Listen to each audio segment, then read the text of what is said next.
इस सिलसिले में मजीद तफसीलात के लिए सीधे चलते हैं नई दिल्ली रेलवे स्टेशन, जहां हमारे नुमाइंदे सिद्धांत सिब्बल मौजूद हैं।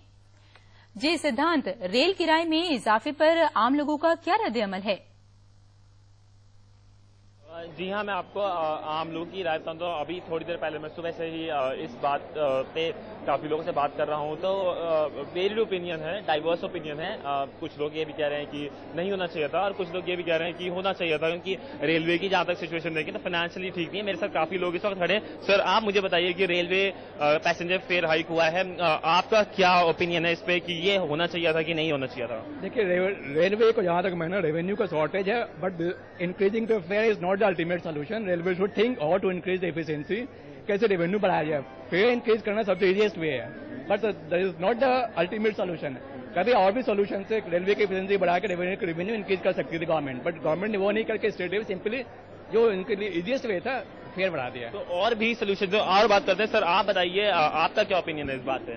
सिर्फ जनता के ऊपर महंगाई का बोझ दे करके कुछ होने वाला नहीं है। 14.25 या 25% भी आज का दिन में रेल फेयर बढ़ा दिया जाए, और जब तक उसका लूप होल को बंद नहीं किया जाएगा, रेलवे का जनता का कुछ भला होने वाला थोड़ा नेगेटिव ओपिनियन भी है। और बात करते हैं। सर, आप बताइए कि क्या आपका ओपिनियन है कि होना चाहिए था कि नहीं होना चाहिए था? सर, रेलवे किराया नहीं बढ़ना चाहिए था, इससे बहुत दिक्कत होती है।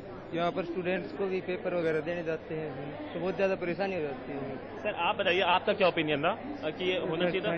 तो काफी वेरिड ओपिनियन हम देख सकते हैं कि नहीं होना चाहिए। स्टूडेंट पे इस पे काफी उनके पॉकेट पे काफी असर पड़ेगा।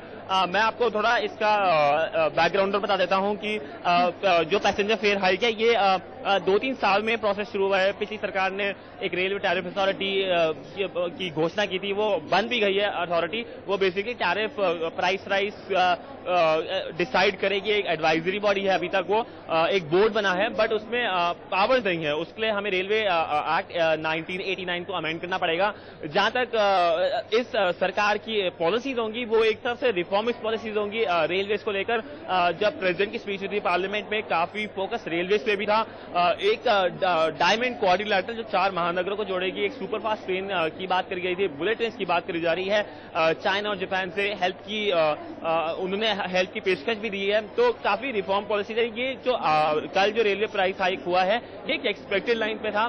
प्राइम मिनिस्टर नरेंद्र मोदी ने पिछले हफ्ते ही बोला था कि बेटर मेडिसिन की जरूरत है इकोनॉमी को। तो मेरे ख्याल से बेटर मेडिसिन जो है उसका उनका मतलब ये था कि इनिशियली शायद दवाई देने की जरूरत पड़े, पर बाद में इसको काफी से इकोनॉमी को की सेहत काफी अच्छी हो जाएगी। रेलवेज का भी ये हाल है। अगर हम फाइनेंशियल पोजीशन देखें तो काफी अच्छी नहीं है। रेवेन्यू के सोर्स इतने ज्यादा नहीं है। ज्यादातर जो रेलवेज का जो बजट है वो सब्सिडाइज किया जाता है।